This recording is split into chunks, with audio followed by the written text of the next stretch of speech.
Hello, hi guys! Magandang hapon sa inyong lahat. This is Chin Rodriguez from my channel, a faith healer, also mata reader. So ngayong hapon, natatagan natin ang nagsabihin sa inyo ng ating mga gabay.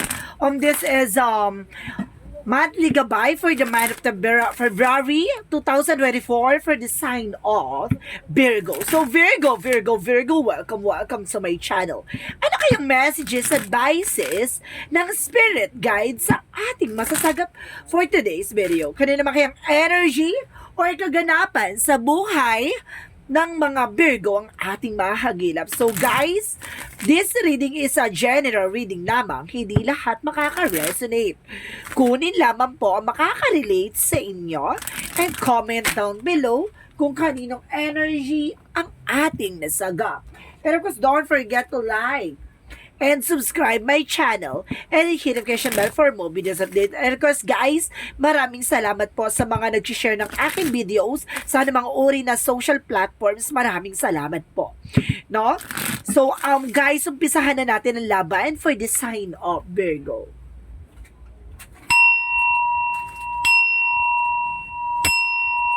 Angel Spirit Messages, give me an information, clarification, anumang gusto mong ipabatid sa ating mga kapatid na Virgo, ang kumbaga mensahe at ano kaya makakagilap natin, no?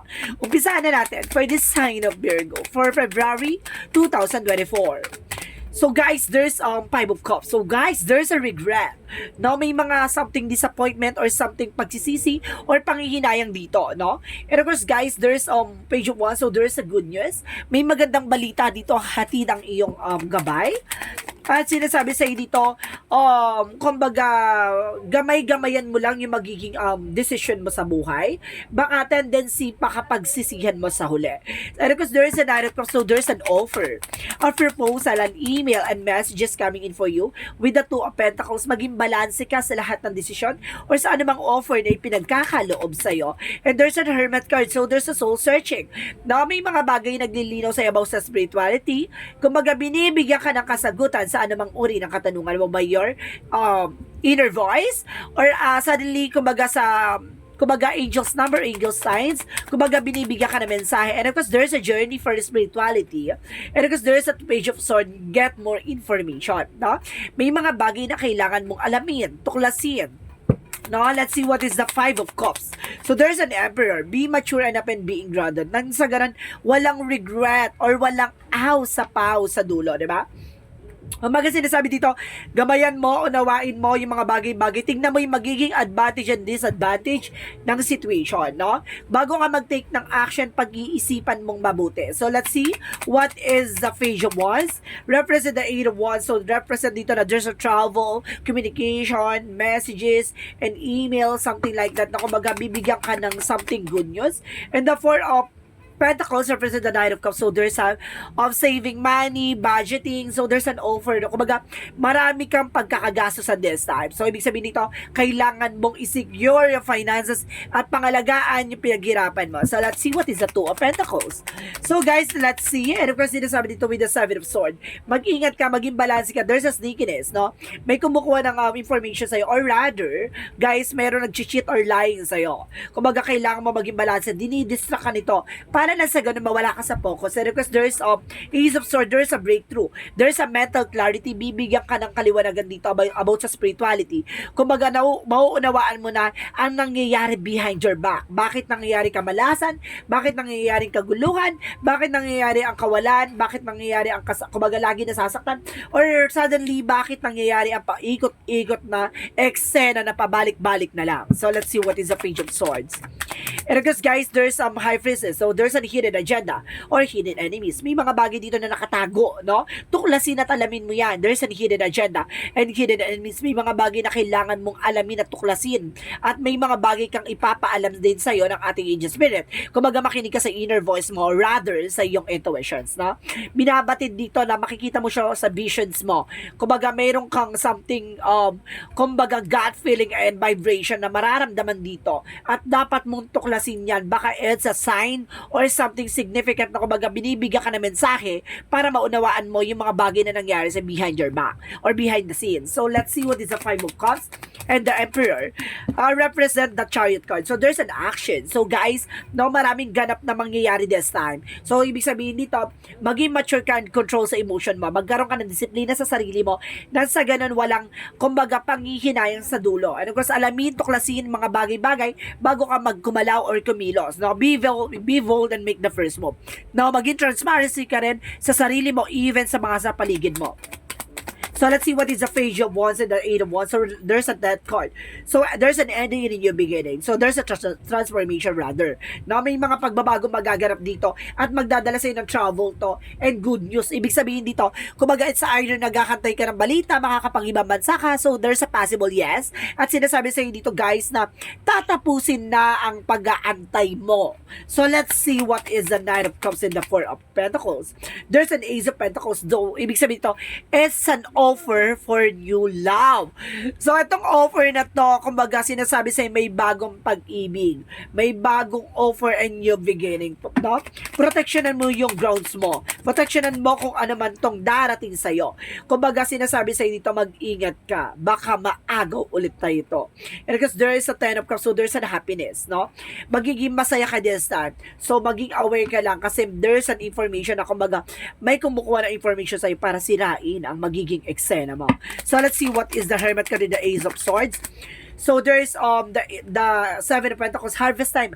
At the end of the time, mauunawaan mo lahat ng mga sacrifices mo, lahat ng mga ginagawa mo, kumbaga pangahawakan mo na yan, no? Your hard work is paying off, no? Kumbaga lahat ng mga kumbaga pinundar mong sakripisyo sa lahat ng kaganapan sa buhay mo, sinulusyonan mo para magkaroon ka ng boundaries or of course parang wala na makapasok na negativities. Ngayon naaani ka na ng magagandang eksena.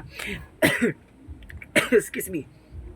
Kasi sinasabi dito guys, no, kapag hindi ka nag-set ng boundaries dito, tendency ulit-ulit yung cycle, no? Pagdating sa love life and career, magiging paulit-ulit yung mga kaganapan sa'yo. So let's see what is the Page of Swords, the Hermit, and of course the High Priestess. So there is a Queen of Pentacles. So there's an information dito na maging practical ka pagdating sa finances, no? Sinasabi dito guys, there's an information na kumbaga maging practical ka pagdating sa mga bagay-bagay. No? Kumbaga tuklasin mo at pangalagaan mo yung magiging impormasyon na makukuha mo. Parang ganon. And the Five of Pentacles. So see, there's a financial loss. Maraming nasayang na pera, maraming nasayang na effort. At the same time, no, kumbaga nagkaroon ka dito ng something crisis pagdating sa finances. No, nagipit ka, naipit ka, and of course, there's a Five of Wands kasi may gumagawa ng complication sa'yo. The Five of Wands is a complication. At the same time, there's a Six of Pentacles. Don't you worry. There is some information na kumbaga uulanin ka ng biyaya at swerte. Oh my God. So, wala ka pa sa exciting part. So, information dito na para sinasabi na akala mo nandun ka na sa pinaka-climax ng istorya ng buhay mo. Sorry, nandito pa lang tayo sa mismong kumbaga exciting, no? Na exciting part. Kaya ibig sabihin dito, kumbaga gaganahan ka ng basahin ang kapalaran mo. So, let's see guys, no? Kung ano yung pinaka-messages and advices for you sa ating about sa career mo. Sa career mo is the Eight of Swords. Napapalibutan ka ng toxicities, napapalibutan ka ng negativities. Be aware, no? Kumbaga, there's a lot of toxicities around you. It's a family toxic, toxic friend, toxic family, either a toxic surroundings, no? Or toxic neighbor, ganon. And the King of Swords, stop the pattern. Putulin mo na yung mga, di ba, yung information binabatid mo. Yung mga chika-chika mong, di ba, wala naman sa wisyo, yung mga plano mo, tapos baka mas ino-open mo sa iba. No, iwasan mo na yan. And of course, there's a Eight of Cups. So, sinasabi dito, there's a let go. May mga bagay na kailangan mo. Let go, may mga bagay na kailangan mong pakawalan, no? Kasi hindi na siya healthy. So, let's see what is additional messages for love life. So, there's a The Sun card. Bibigyan kasagutan ang nangyayari sa iyong kaguluhan pagdating sa love life mo. So, bibigyan ka ng kaliwanagan at bibigyan ka ng malinaw na kaisipan. So, let's see about naman sa health. So, there's a Two of Swords. There's a decision. Kailangan mo mag-decision dito as soon as possible. And the Star card, there's a healing. Wow! Oh my God! Oh, ibig sabihin dito talaga na may kagalingan at may himala. So, let's see what is the magical fairy messages for you. So, ano yung pinaka-magical fairy messages sa'yo ng ating mga gabay? So, ano yung pinaka-advices for you ng ating angel spirit? Magical fairy messages, ilaban mo yan. So, there's a holiday. So, some of you, there's a holiday season na kumbaga, nandun yung kasagutan na ano yung mga bagay na hinihintay mo o hinahanap mo. Nandyan daw sa holiday season. So, let's see what is the yin and yang oracle card. For yin and yang oracle card represent the belief speaking, no? Kumbaga may mga tao sa paligid mo, kumbaga pinapaniwala ka, no? Na kung ano, ganito, ganyan, kumbaga may mga impostor or may mga negativities na kailangan mong no, mag-isipan. Kumbaga sinasabi dito, mag-ingat ka kasi nagbabalat kayo to, impostor. There's a trust, divine timing. Magtiwala ka when the time has come, di ba? Kumbaga, meron tayo na, kumbaga nangyayari kaganapan sa buhay na hindi pa talaga ipinagkakaloob. Na may mga bagay na kailangan mo mag-antay. There's a Ace of Waters, may kinalaman ka sa Pisces, Cancer, Scorpio. So, it's either your person or your, kumbaga may darating na pag-ibig. So, sino yan? So, let's see what is Archangel Michael. Your inner guidance is real and trustworthy. Itong gabay mo mapagkakatiwalaan to, no? At the same time, there's prayer will help you from the situation, no? Ito, magdasal ka raw, makakatulong daw sa sitwasyon to. And you created the situation and you have the power to change it, no? Kumbaga itong sitwasyon mo, kumbaga makakaalis ka din sa situation na yan. Kumbaga kayang-kaya mo makaalis dyan. Ikaw naglagay sa sitwasyon mo, ikaw din makagawa ng paraan para makaalis ka dyan. So let's see what is additional messages. Additional messages. So, there is a star keeper. So, some of you guys, no? Grounding and shielding, protect yourself. Kung ibig sabihin dito, kumbaga stay on your ground, no? Kumbaga manatili ka na sa ibaba, no? Kumbaga, panatili mo nakatapa ka sa lupa, huwag ka magmamataas, no? And of course, there is information by weight, no? May mga bagay na kailangan mong antayin, no? There is things are being woven. No? May mga bagay na, di ba? Kumbaga ibibigay sa yan kapag talagang para sa iyo. So, let's see what is Archangel Raphael. So, exercise is the key. So, kailangan mo na exercise para may relief yung stress mo, even your anxieties. So, guys, let's see what is Romance Angels. Pagdating sa Romance Angels, Angel Spirit Guides, let's see it. Calling your soulmate. So, ibig sabihin dito tinatawag ng yung soulmate. Ibig sabihin, it's either makikita mo na or nakita mo na. Or of course, attraction. Maraming attracted sa'yo, te. Maraming taong, diba, nalilin lang sa yung kaganda o kagwapuhan. And there's a past life relationship. Meron din daw ditong taong, diba, galing sa nakaraan. Muling babalik sa kasalukuyan. So, let's see what is the energy. The energy represent women holding a coin. So, some of you, ikaw yung may hawak na finances and that there's an attachment. No? Kung mawala ka sa mga bagay-bagay, there's a coldness or something. Kumbaga, iwasan mo yung no, yung parang mabilis kang maniwala, ganon.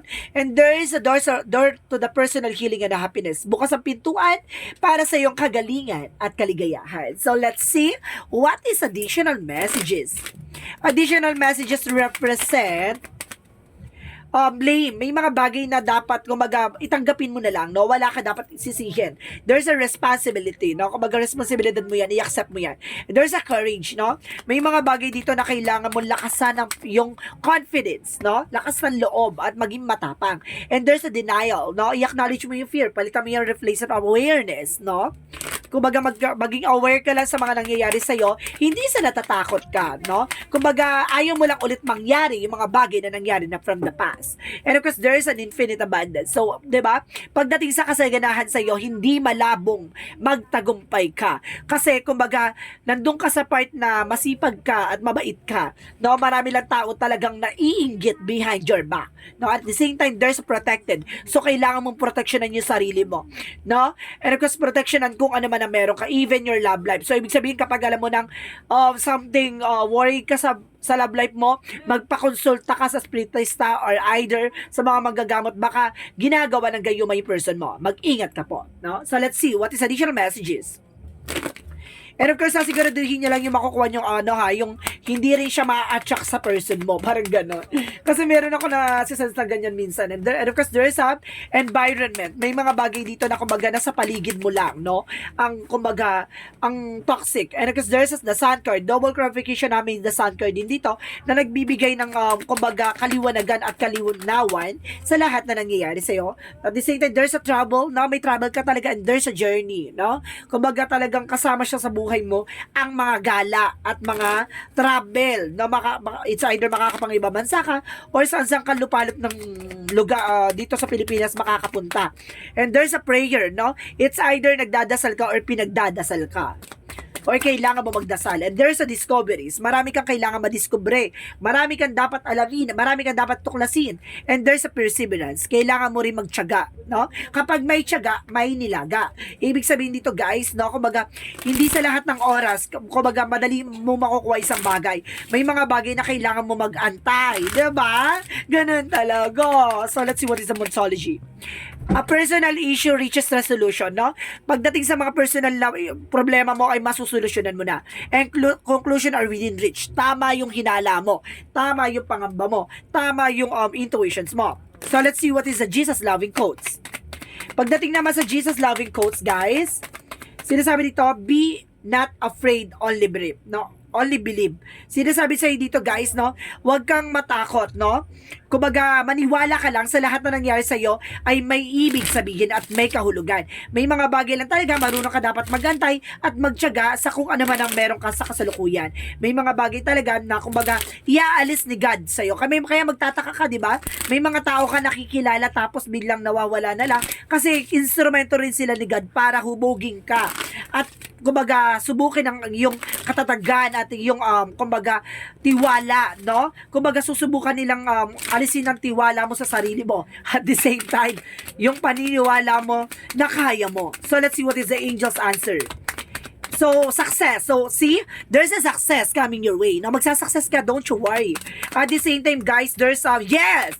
So, ibig sabihin, there's a yes, no? Oh my God! Talaga sinasabi, no, if you believe, kung naniniwala ka lang, diba? Sinusubukan ka dito, there's a yes. No, yes. And of course, there's a success. So, journey for your lifetime, kumbaga, sinusubukan ng faith mo. So, kumapit ka. So, let's see what is the angel's answer. So, ano yung angel's number? So, ano ito magiging kasagutan sa iyong katanungan? And because there's a 7, I am brilliant. So, pagdating sa mga bagay-bagay, ang bilis mo makakuha ng mga impormasyon na kumbaga something uniqueness or something information na mahahatak mo yung ibang tao. So, malakas din ang charisma mo. So, sinasabi dito, guys, your possess a very refined mind and deep urge to uncover life mysteries. Your ability to acquire vast knowledge to, both informational and spiritual planes give you a greater awareness than most. So, ibig sabihin dito, kumbaga, di ba, marami kang natutuklasan, no? Kumbaga, marami kang nalalaman, marami kang, kumbaga, hindi mo inaasahan malaman, no? Yun yung magbibigay sa'yo ng kumbaga, kaibahan sa ibang tao, no? Kumbaga, may mga something thoughts or information kan nadidiscover, tapos, di ba? Kumbaga, napapahanga mo sila dahil sa tanging kataglagan, tanging katalinuhan or something, tanging kabusila ka ng puso mo, parang ganon. Kumbaga, and of course, there's a searching within. May mga bagay lang talaga na kailangan mong hanapin tulad ng sarili mo. So, sinasabi dito, what I see outside myself is simply a mirror of my inner self. Today, I empower myself by looking past outer conditions and searching within the source of difficulty in my life. My inner wisdom will always help me face life challenges and provides my best answer and my greatest healing. As I study myself, I am transformed. So ngayon, kumbaga, nauunawa mo na, hinahanap mo yung sarili mo, kumbaga, tinutuklasan mo yung mga bagay na nakatago sa'yo na kung ano yung, kumbaga, malalaman mo pa tungkol sa sarili mo. Kumbaga, magbibigay ito sa'yo ng pagbabago at kaligayahan at tagumpay. So, sinasabi sa'yo dito, kumapit ka dahil hindi mo pa alam ang totoong mangyayari at magaganap.